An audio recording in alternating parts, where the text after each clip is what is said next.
pamboli nzambe lisusu na grâce tolangolu oyo azali koakomble biso chaque fois katikati na présence na ye. Amen. tozali kotambusama selon ndenge nzambe moko azali komema biso. soki nzambe azomemela biso na boye tokotambusama kaka ndenge nzambe nini. olelo mosala na nzambe lelo ekomi bato baza na posa ya succès, baza na posa ya popularité. yango ozomona makambo na nzambe na bakibonganga ekoti na bamagie ekoti, bato bakoki kosimba bakisi mpo aza na posa nzambe asala bamiracle à travers ye mpo bato bandima ye. bato baza na posa église etonda mpo bato bandima ye. mais bato bali kotambusa masu selon plan ya volonté ya nzambe te. chaque fois nalobaka bible ezali koloba pai mibale misato basangani na kombo na ye ye azali kati na bango. Amen. liloba na nzambe mpe bien aimé ezali miroir mpona biso. mwana nzambe esengeli osaprochaka toujours na parole otangaka biblia mpo yango ezali chemin, yango ezali miroir mpona biso. yango nde ekosunga biso kotalisa biso esika nini oyo defo ezali, esika nini oyo defo ezali te. Amen. sans kotanga bible bien aimé ezali pasi mpo oyeba badroit na yo, mpo oyeba esika nini oyo oyo même nzambe oyo tondimela bakangaka nzambe kobele na makomami na ye. Amen. na kati na bible ezalaki na moko mosusu Ezekias azalaka roi na epoke wana na Israel. nzambe atindi Ezaïe akende koyebisa ye ke aluka moto nini oyo akosisile ye aseke fa kufa. bible elobi nini? nzambe na biso soki alobi oyo alobi yango esalamaka. Amen. mais nakoyebisa yo bien aimé etange mwana na nzambe, nzambe akoki kose repentir na décision akozwa pa na yo soki asolo ezali mwana na ye. Amen. soki oyebi makomami na nzambe. Amen. ntango Ezaïe ye omoni moto oyo bapesaka sango akenda kopesa sango, aya kopesa sango na esengo no ye azoya na esengo nyonso, mais moto oyo azwaka sango azalaka na esengo te. Alleluya. po sango yamemelaki ye eza sango ekopesa joie kati na moto te. akomi pa Ezekias alobi le Dieu d'Israël atindi ngai nayebisa yo ke ozali kokufa. Alléluia. Amen. Alors luka katikati na libota na yo nani oyo akosisile yo. Ntango Ezaïe apesi sango akonsolaki moto amemelaki sango te, mais moto azwaki sango ame na ye to esprit na ye ezalaki ndenge nini. Alléluia. Amen. Ezaïe apesi sango abi no nzambe alobi ozali kokufa, adi nzela ke na ye po moto yaka na sango akane na esengo messager apesi. mais soko moto azwi sango mona ndenge ozali awa moto moko boye babengi na telefone amemelo sango eza ya mama na yo to ya papa na yo, douleur oyo okozala nango na oyo akozala nango ekokana te. aye boyo no berger Philippe babengi papa na bino akufi yana omoni moto amemi sango apesi, mais soko ngambo na twi sango na ozala ndenge nini? c'est la même chose. mais tika nayebisa yo bien aimé okoki kochanger décision ya nzambe. nzambe mpe ase repentir na décision na ye même ate esalaki ya mabe. Ezaïe akei Ezekias alobi no nga bakanga monoko te, maloba wana nalingi yango te. atako balobaka nzambe soki alobi achangeaka te, mais Ezekias ayebaki kaka kochanger décision ya nzambe. lolenge nini mutu akochanger décision ya nzambe? esengeli osimbaka motema ya nzambe. Alléluia. Amen. esengeli oyeba esika nini nga nakoki kokanga nzambe kaka na maloba na ye. bible elobi Ezaïe akomaki même na la cour te. Ezekias aye akamati face na ye contre mur alobi oh l'Éternel Dieu Tout-Puissant, dira règne na ngai, na salelaki yo, na fidélité. J'ai fait ça, j'ai fait ça, j'ai fait ça pour toi l'Éternel. Alléluia. Amen. Message oyo, ngana boyango. Bible le dit. Esaïe a combattu même dans la cour. Nzamba le binaye zonga. Alléluia. Amen. Que nous voyons Esaïe n'a accordé encore 15 ans. Moi dans Nzambe. Et sengeli oye baka makomami na Nzambe. Nzambe bakanga vega fa du fa boyete. Nzambe bakanga ye na maloba na ye. Na maloba na ye parce que oyo ezali maloba na Nzambe. Nzambe bakanga na maloba na ye. Omoni Satan ayebi parole. Mais parole oyo ye ezali transformé. Bible lobi Yesu mukolo mususu asali 40 jours et 40 nuits ya wabondeli pénagé. Et diable abimeli Jésus. Abimeli la nini kaka na parole. Ayebi bien que Yesu azali fils de Dieu selon les Écritures. Mais alobi na ye si tu es le fils de Dieu. Amemi yango dans le même moment il y a un point d'interrogation. Mais dans les Écritures, tu as dit que Jésus est fils de Dieu. Mais tant que le diable a bimé Jésus, il y a la parole. Parce qu'il dit que nous avons besoin de la parole.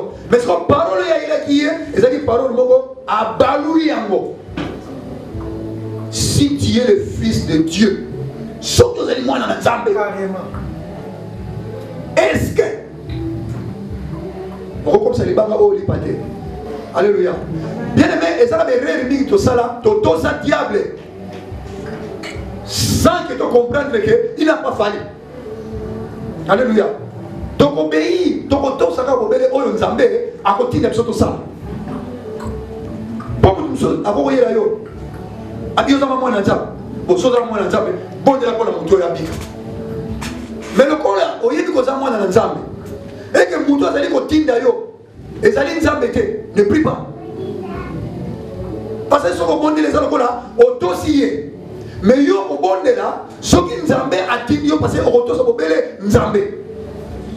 Et les wana, les gens ming, na biso ba na Nzambe, pe na basai na Nzambe. Ce qui discernement exact. Yesu, alobaki makambe belete.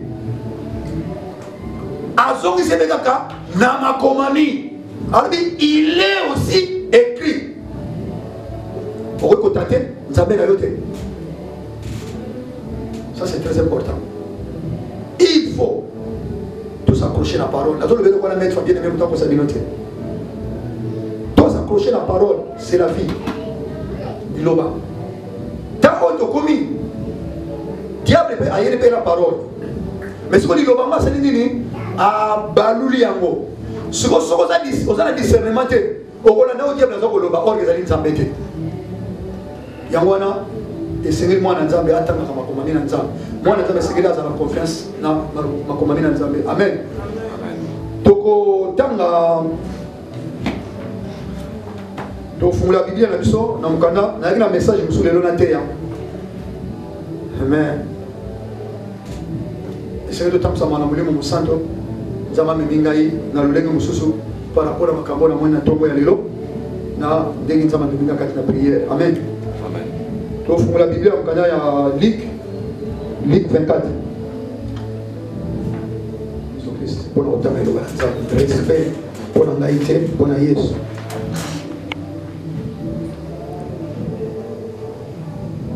Awa tozali kotanga likambo oyo ekutanaki na bayekoli mibale oyo bazalaki na nzela ya chemin ya Emmaüs. Luc 24 tobandi na verset 14. Et voici ce même jour, des disciples allaient à un village nommé Emmaüs, éloigné de Jérusalem de 60 stades. Et ils s'entretenaient de tout ce qui s'était passé. Pendant qu'il parlait et discutait, Jésus s'approcha et fit route avec eux. Mais leurs yeux étaient empêchés de les reconnaître. Il leur dit, de quoi vous entretenez-vous en marchant? Et ils s'arrêtèrent, l'air attristé. L'un d'eux, nommé Cléopas, lui répondit, es-tu le seul qui séjournant en Jérusalem ne sache pas ce qui s'est arrivé ce jour? Quoi leur dit-il? Et il lui répondit, ce qui est arrivé au sujet de Jésus de Nazareth, qui était un prophète puissant en œuvre et en parole devant Dieu et devant tous les peuples. Comment comment les principaux sacrificateurs et nos magistrats l'ont livré pour les faire condamner à mort et l'ont crucifié. Nous espérons que ce serait lui qui délivrait Israël. Mais avec tout cela, voici le 3e jour que ces choses se sont passées. Il est vrai que quelques femmes d'entre nous nous ont fort étonnés, s'étant rendues de grand matin au sépulcre et n'ayant pas trouvé son corps. Elles sont venues dire que des anges leur sont apparus et ont annoncé qu'il est vivant. Quelques-uns de ceux qui étaient avec nous sont allés au sépulcre et ils ont trouvé les choses comme les femmes l'avaient dit. Mais lui, ils ne l'ont point vu. Alors Jésus leur dit, ô homme sans intelligence. Alléluia. Amen. Verset 25. Alors Jésus leur dit, ô homme sans intelligence, et dont le cœur est lent à croire tout ce qui dit les prophètes. Ne fallait pas que le Christ souffre ces choses et qu'il entre dans sa gloire. Et commença par Moïse et par tous les prophètes, il leur expliqua dans toutes les Écritures ce qui les concernait. Lorsqu'ils furent près du village où ils allaient, ils paraient vouloir aller plus loin. Mais ils les pressèrent en disant, reste avec nous, car le soir approche, le jour est sur son déclin. Et il entra pour rester avec eux. Pendant qu'il était à table avec eux, il prit le pain et après avoir rendu grâce, il les rompit et leur donna. Alors, leurs yeux souffrirent et ils reconnurent, mais il ne disparut devant eux.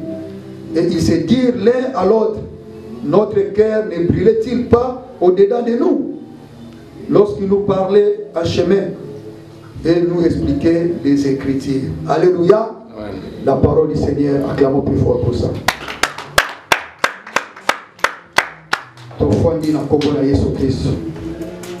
Bien-aimé, et c'est tout avec l'Esprit de Dieu. C'est très important. La Bible, c'est quelque chose.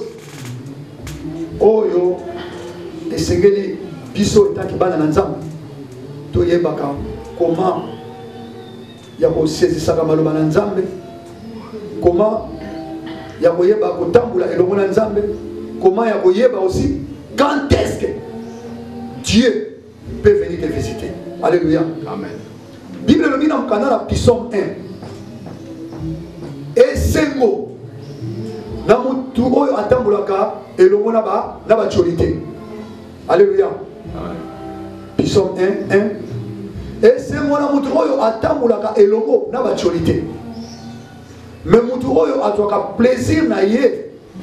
Nanzela nanzambe te na présence na nanzambe.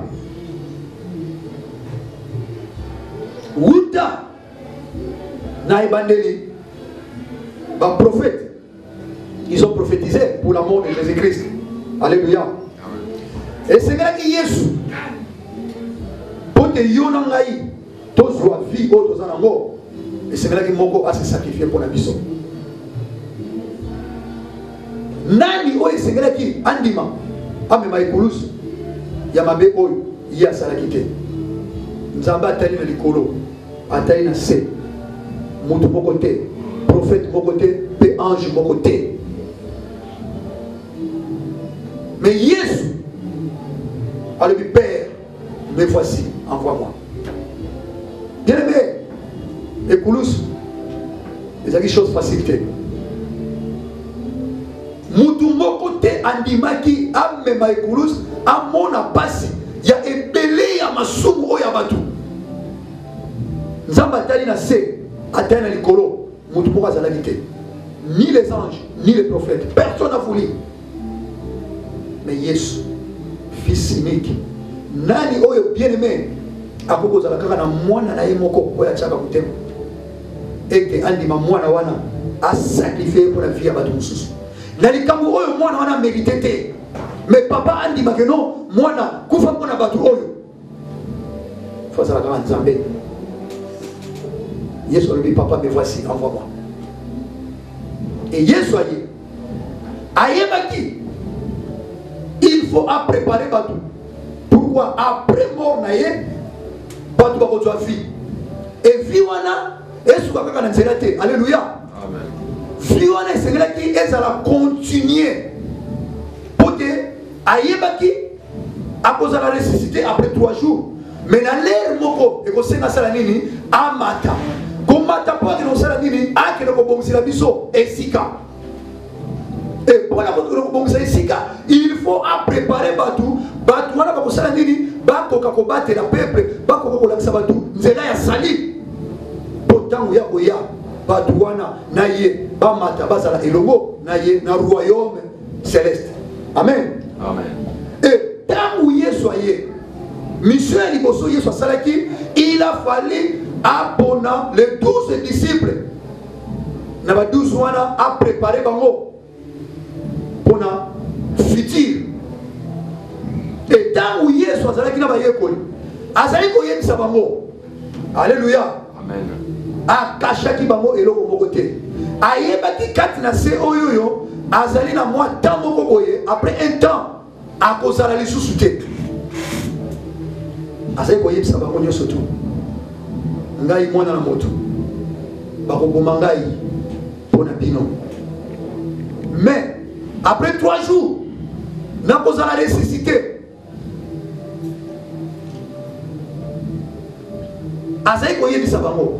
Mais malgré tout ça, c'est là. Parce qu'on saisir on a beaucoup la beauté. Amen.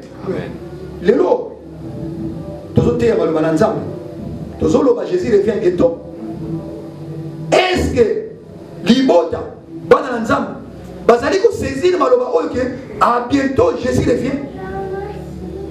Est-ce que Batou bazali ko tambola na liloba na Nzambe? Est-ce que Batou ba yebeke temps et comme pe? Voilà, et donc abutu ya mwana. Ba yeko Yesu ebisaki bango na kokufa. Mais après 3 jours, na kozala ressuscité. Et sengela ki maloba wana ba batela yango. Et sengela ki maloba wana ba simba yango.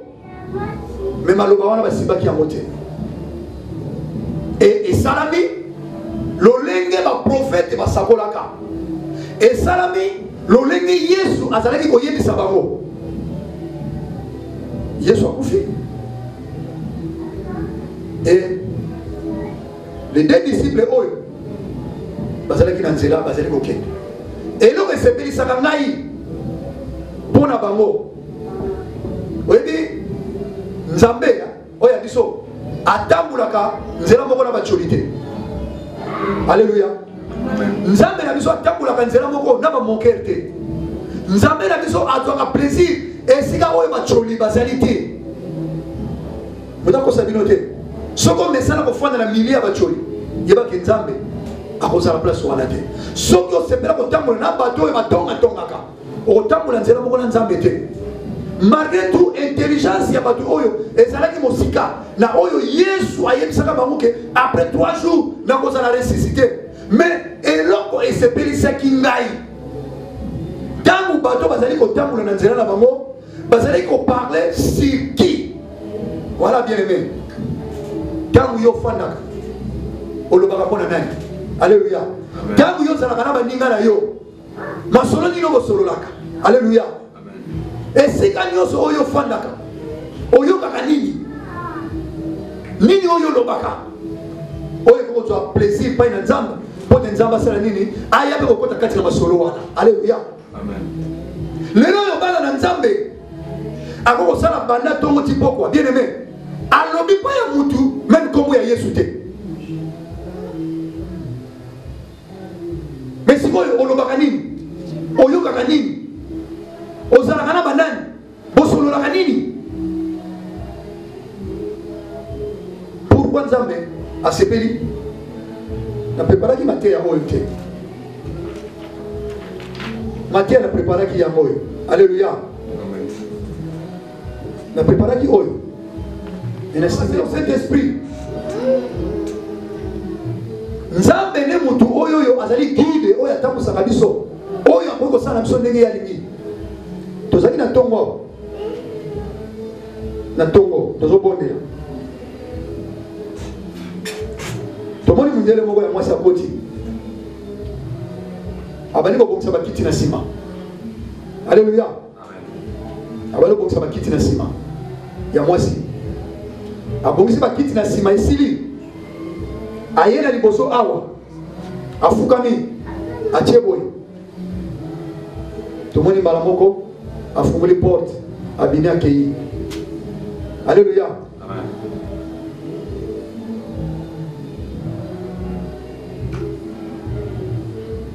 Molimo na ngai elobi il faut ozalaka prudent. Oyebi quand est-ce que Dieu peut venir vous visiter. Alléluia. Nazobondela molimo na ngai elobi il faut kozalaka prudent. Vous évitez quand est-ce que Dieu peut venir vous visiter. Pourquoi nous avons fait un passage oyo? Na préparé qui a monté. Na préparé qui m'a camussus. Matin on a préparé qui.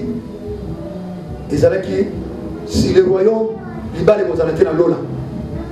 Mais dans l'ola tu vas aller voir ange. Il va les vous soulever. C'est ça la prédication que Dieu m'a mis que je puisse prêcher aujourd'hui. Mais dans mon monde, on a côté, moi si on a, na telle na mala baloko ça va quitter. Abano bon ça va quitter la sima. Arranger va quitter sili. Ayela liboso. Ayela liboso fukami. Abonde la tieboy. Malamoka bimia kena ye. Ah mais tout le monde souhaite. Dans le partout à souhaiter. La bimia kena ye. Alléluia. Amen. Yamona balinga mi. Nous avons passé un passage oyo. Tout ça va rater. Enlèvement bien aimé. Et vous allez voir la pommier. Ni balé balé na beto. Moi c'est la mobile. Ola muki ko mobile azate. Ola muki ko moi c'est azate. Franchement parlant dans sa binoté. Jésus revient. Yesu akoya. Dans Mukanda, dans Matthieu 22, 23, Tio Kitinase, dans Sadicéen, il faut poser Seigneur Jésus-Christ. Question pour la Ouetali Libala, la Lola. Parce que selon la loi de Moïse, Ezalaki, ceux qui moubali au bali moisi, ceux qui ont la moisi, Bobo tité et que Moubali a koufi. Il faut frère Nayo Salanini à continuer la moisiwan. Alléluia. Et ce qui frère Nayo a fini la moisiwan. Le kola Moubala Kaye et que frère Nayo a koufi. La moisiwana, Babo tité. Il faut frère non Moussou à continuer la moisiwan. Alléluia. Amen. Ça c'était à l'époque de la loi de Moïse. Dans sa lycéen, il n'y a pas Jésus. D'ici réellement, il y a la résurrection. Alléluia. Ce qui est résurrection est allé. La Bible le dit, dans le canal 1 Thessaloniciens 4, ce qu'on dit pour enlèvement. Apôtre Paul a dit qu'on a demandé qu'on a besoin. Alors, la liquidité, vous avez l'ignorance. Pour la résurrection. Alléluia. Parce que Jésus, d'abord, le mort en Christ. Oh, il va couper Jésus. Nous allons nous ressusciter premièrement. Après, nous les vivants. Na Jésus, nous allons enlever. Basani seye ba yeba ya Yesu. Mais ezali na libota moko. 7 frères. Ne vali boso na mwasi babotite. Mubala kufi. Frère musuza kamati mwasi babotite. Mubala kufi. Mwasi oyo a se retrouvé que afanda kina libali 7. Alléluia. Amen. Si vous avez la résurrection, nani akozala mubali ya mwasi oyo. Alléluia. Yoka réponse à Yesu. Alors lui parce que vous ne connaissez pas les Écritures. Pour vous la erreur. Alléluia. Alors parce que vous ne connaissez pas les Écritures. Vous avez erreur. Et vous avez erreur. Bazo tamu sama katikati na erreur. Ko bayebi bakomami na Nzambe te. Soki bien aimé o comprendre makomami na Nzambe te. Soki bien aimé ozali ko tamu sama selon makomami na Nzambe te. Ozali mutu ozo tamu sama na erreur. Yesu alipi ko sana erreur parce que boyi makomami na Nzambe te. Nani ayebisi bino que na royaume kula libale kozala. Alléluia. Libala ekosuka awa na se kuna libala ekozala te tokozala lokola ba ange tokovivre na gloire éternelle ndenge Bible zoloba na mukanda na Apocalypse 21 kufa ekozala te kolele ekozala te crachement de dents ekozala te tokovivre na gloire na nkembo tokozala lokola ba ange mais mobali oyo tozali kozela Mubali oyo tozali kozela na miniti oyo bien aimé tozali ba fiancé. Alléluia. Ezali na buto ya fiancé biso c'est Jésus-Christ. Nana bali biso te. Nano abali biso te. Mais tozali ba fiancé ya Jésus-Christ. Ya Bible ezali koloba ete ezalaki na basi zomi. Bazali kozela mubali.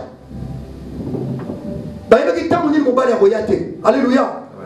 Et c'est là qui basi tsobi oyoyo bazala mayele ya kolengela ba pétrole na bango kati na mwinda na bango. Mais qu'est-ce que la Bible nous dit? Et ça qui na basi 5 bazala ki mayele. Mwinda na bango et ça qui rempli na oui. Po ba bilengela ki ba yeba ki tango te mais bazala ki prêt. Mais ça qui na 5 ba yeba ki tango te bazala ki ba folle ba bilengela ki te. Et la katikati na butu mubali aye sikofuko kino ya mubali fuko za na mwinda les 5 baye pa ya 5 mususu abo pesa biso mafuta bali biso to mafuta to za na mweza moke parce que photo ko yamba mubali na biso aye bien aimé ko ya Yesu c'est comme ça na minute oyo to zali ba fiancé. Alléluia. Fiançailles et ko kata na mona nzela. Alléluia. Fiançailles ezali balate. Fiançailles ezali temps ya observation. Donc na minute oyoyo tozali ba fiancé. Donc Seigneur azali ko observer biso. Si réellement tozali digne pour abala biso. Alléluia. Amen. Pour le col enlèvement ezali.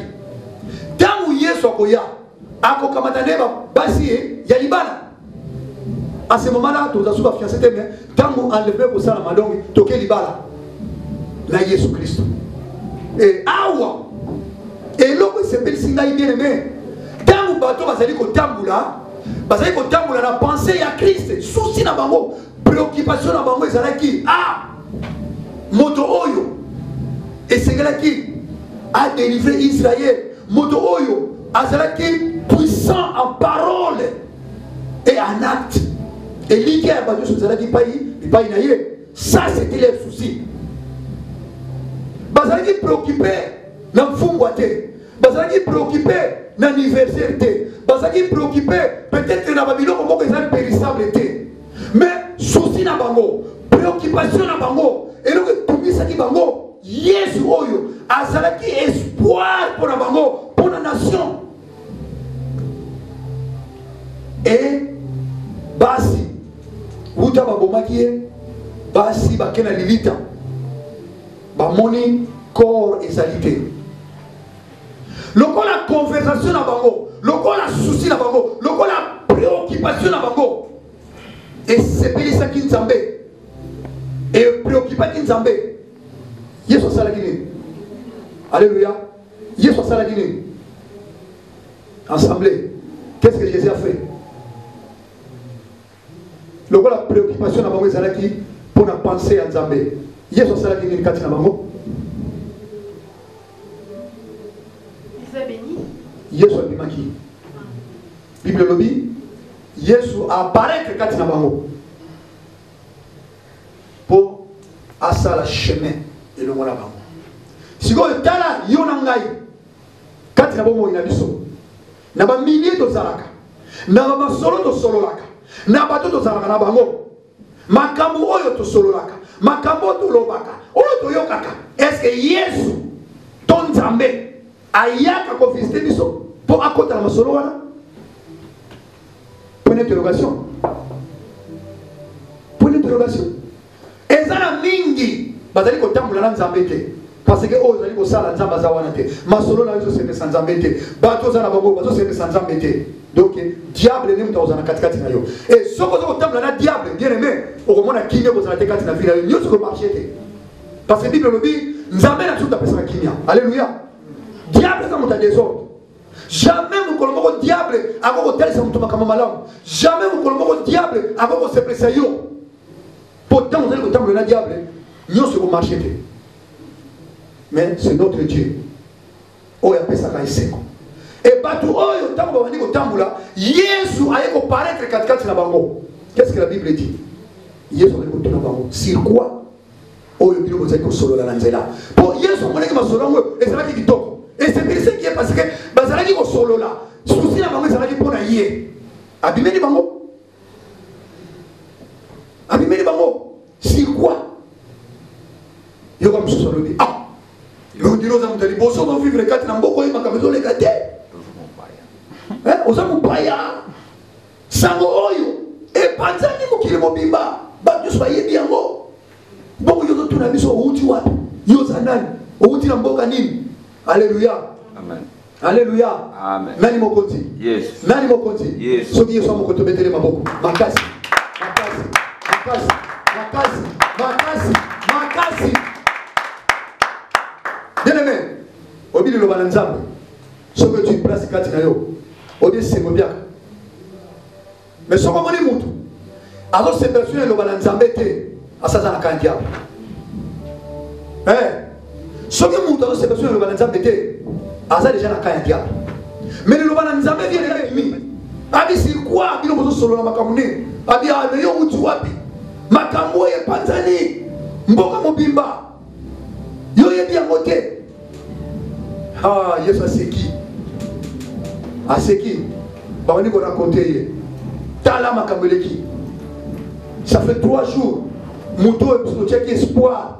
Oh, il y a des gens qui ne sont pas sali, pas de solution. Pas de maquiller. 3 jours, il y a moi. Basi bakena cimetière. Ba konti tombeau vide. Alléluia. Amen. Lokola. Masolo wana. Ezalaki masolo moko. Et on peut s'en croire pour Nzambe. Et c'est que Yesu a consolé mi tema na bango. Et babandi chemin baza ko solo la Yesu lobi oh moto azanga mayele makamunini oyo basakoli ba prophète baloba pona mwana na moto. Alléluia. Les prophètes ont prophétisé sur ça mais ils ont oublié toutes ces choses. Yesu yemo pas fanda kina bango ayebisa ki bango boni lelo bazo kama loba na Nzambe bien aimé bazo ko saisir en moté. Parce que tu as dit souci à siècle présent. Alléluia. Amen. Tu as dit moukili. Mais la Bible dit, bien aimé, nyon se koleka. Nyon se koleka. mais liloba na nzambe ekoleka te. Alléluia. Amen. Même louange awa kaka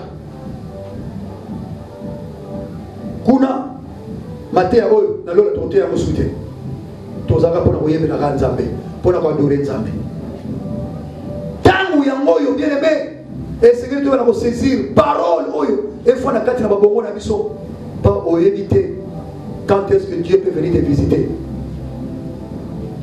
Tolalaka tolamukaka tozala ba projet wana ezali biso partout mais destin ya nzambe ezali nini mpona vi na yo. Alléluia. Destin ya nzambe ezali nini mpona vi na yo. Lelo bato bakufi te. Alléluia. Amen. Lelo bato bakufi te. Bakufi. Na minute oyo tozali awa ezala bato mosusu baza na koma te. Bon, yo nanga toleki bato wana nini. Yo kanisi tozali plus meilleur que bato wana. Est-ce que bato wana bazali na baprojet te? Bien aimé, nzambe ntango azali kobenga biso même aprojet na biso fo topesa mopai na nzambe na ndenge wana nde tokoresir. Moto azala baprojet ebele mais oyo ekokisama ezali dessin ya nzambe. Lelo na telemi nazoteya no lobi na ngai nga nayebi te nzambe mutayebi yango ekosalama mpeke eglise esili na bibi boye nakwei nakufi baprojet surtout nangi nango eke bato naosala nango nini mais lola soki ekangami mpo na ngai akwa sere. Alléluia. Yesu apparaître kati na bato oyo alobi l'homme sans intelligence makambo nini basakoli balobaki mpona fils de l'homme. Ngai moko mpe nasalaki na bino nayebisaki bino mais lokola basesisaki liloba te ndenge lelo tozali mate ezotelema nango bien aimé mais ezokota lokola na mutu ya likelele. Alléluia. Obi mutu ya likelele ekotaka mafuta te. Kamata mutu ya likelele tiango ata na tona mafuta pendant même 20 jours na moto ya degré nini mais mafuta ekota na kati ya mutu te. Lelo tokomi lokola mabata omoni mai kamata mai sopela soso. Alléluia. Mai wana ekotaka na nzoto soso te so batika nyonso esali nini ekei nango. Lelo maloba na nzambe bien aimé ekomi lokola mukusa na vie ya bato mais vie eza na parole esengeli ntango toza kati na ndako na nzambe ntango tozoyoka batie na nzambe maloba tozali koyoka bien aimé tosesa yango tomettre en pratique maloba wana yango nde kosambisa biso. Et Yesu abandi kokende na bato oyo abandi kosola na bango abandi kosola na bango eloko malamu mosusu ya mibale bato oyo bazalaki na motema ya compassion bazalaki na amour bien aimé keba na vie okoki kolekisa Yesu akote na yo oyo kana kozwa mpe elekisi. Alléluia. Amen.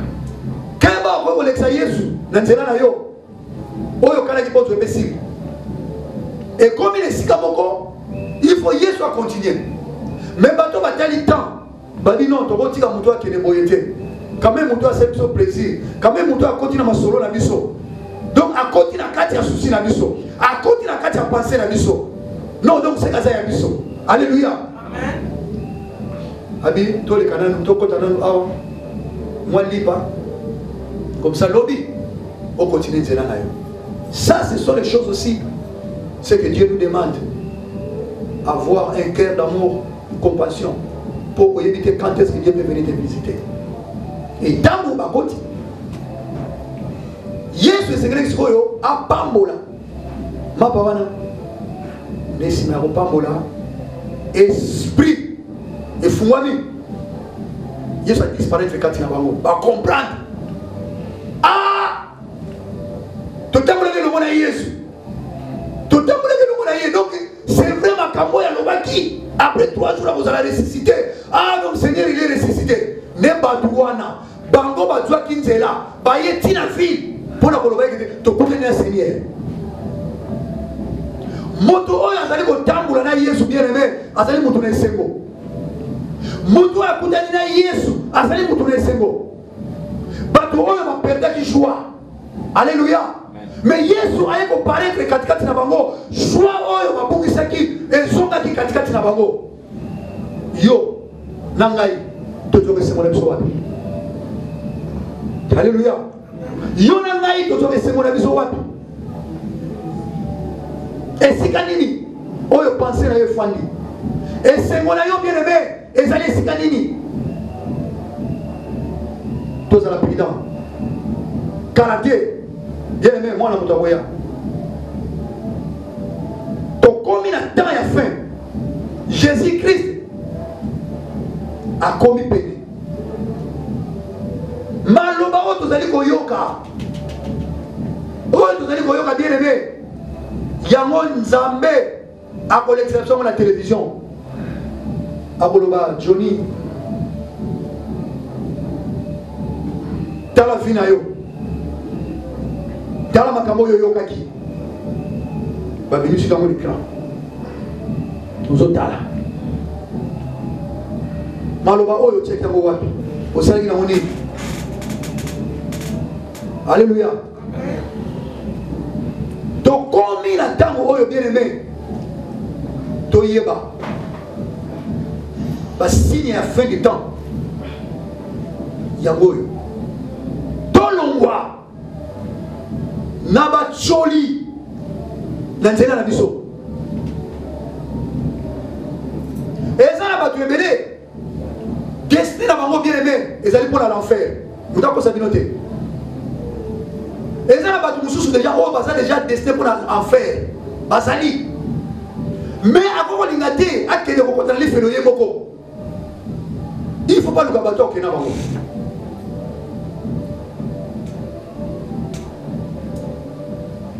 Il faut que nous ayons bango.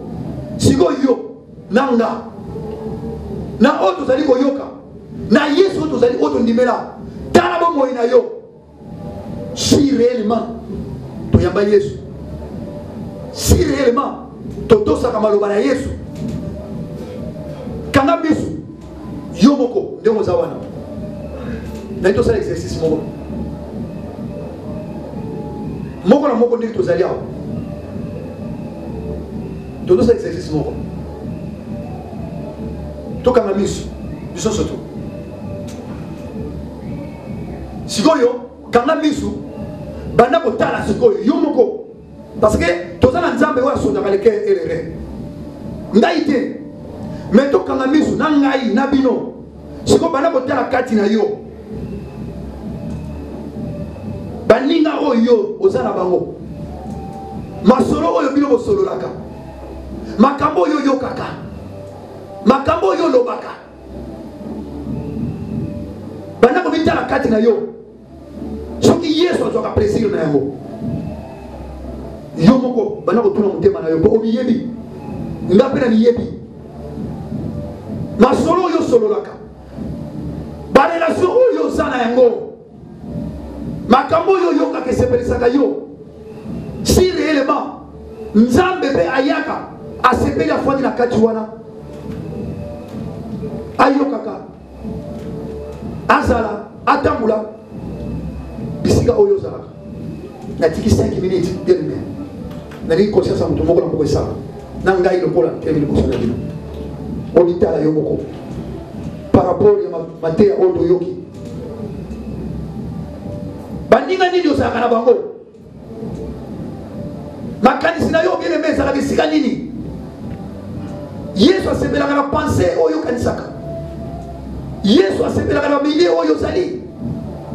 Yesu asepelaka na oyo yokaka. Yango ndeko détruit vie na yo bien aimé. Soki nzamba azali te. Yango ndeko monisa yo pasi. Soki nzamba azali te bien aimé. Yango ezali ko faire souffrir yo. Soki Yesu azali te. Parce que vous allez komona. Ezali pour le moins la foi nzambe. Bon nzamba azali katikati na yo te bien aimé. Azate. Bato oyo batambula kina Yesu. Bible lobi batonisa kina esengo. Pote Yesu azalaki na bango elongo. Pona nini yo esengo ezali te. Pona nini yo kolela lela. Pona nini yo bamakambo ezali kosimba te. Obitala na milie na yo ozala banani. Makambo nini yo lobaka. makambo nini yo yokaka est-ce que Yesu asepelaka na baoyo oza na bango Yesu azali kotala motema na yo est-ce que okozwa esengo na oyo ozali kosala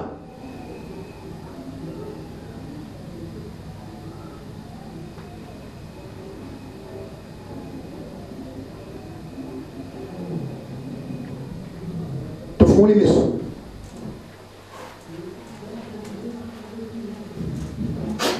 est-ce que moko na moko okangi miso omitali est-ce que omoni maki nzambe Yesu azali longo na yo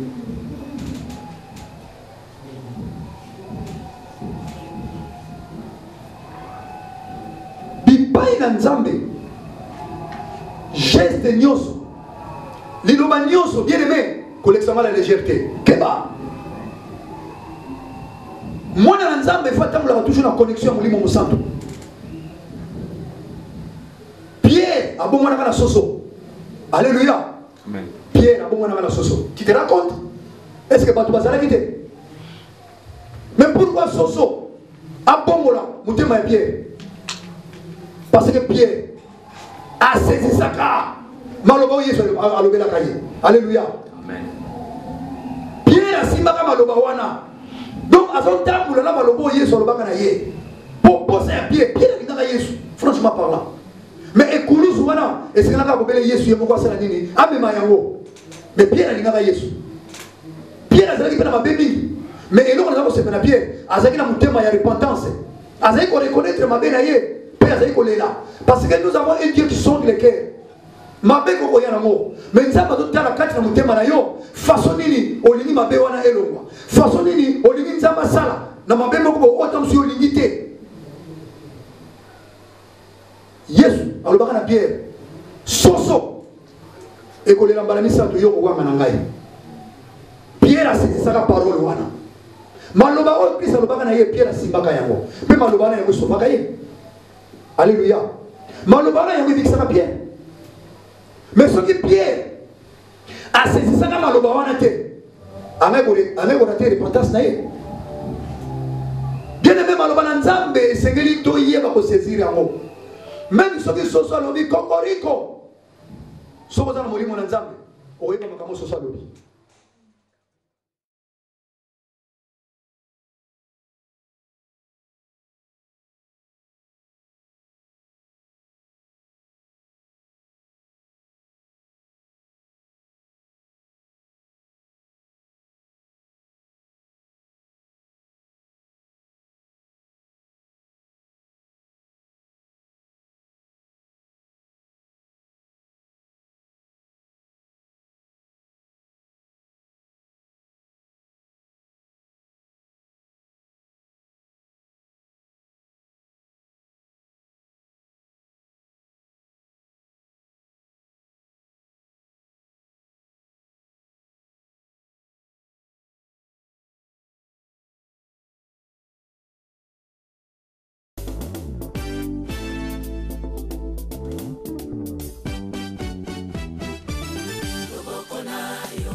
Bethesda, filmage, photo, tout grand complet. Donc on a un filmage à mariage, la cérémonie nyonso. Donc la cérémonie nyonso, donc on a A na Z. On va Bethesda.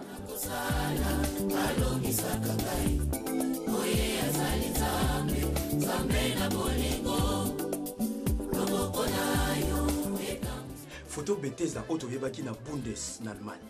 A combien de awa na Bruxelles. Bethesda. En tout cas, pour nous immortaliser l'événement ya minene na vie na bino, oya ka mala moko na vie. Pour nous place musuti. Bethesda. Pour Bethesda. Non. Bethesda ala professionnel. Et puis Bethesda a aussi le bureau il y a qualité, surtout qualité. Non, au lieu de Bethesda, tu es dans bomba, tu peux monter dans la banque.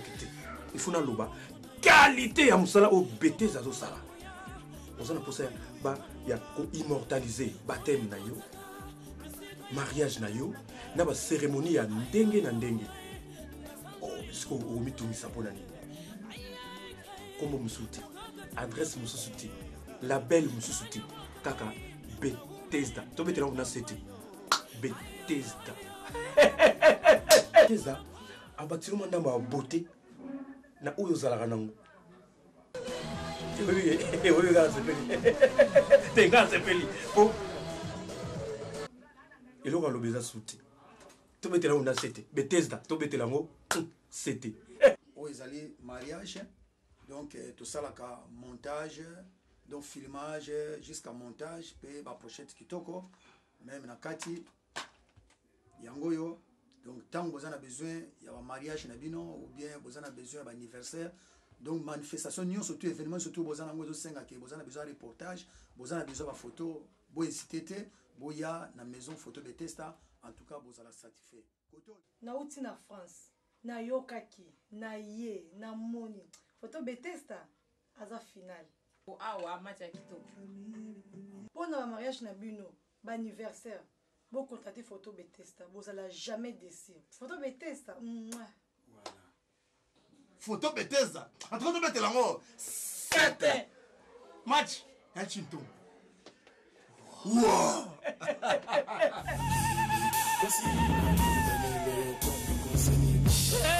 Nakupelisa kama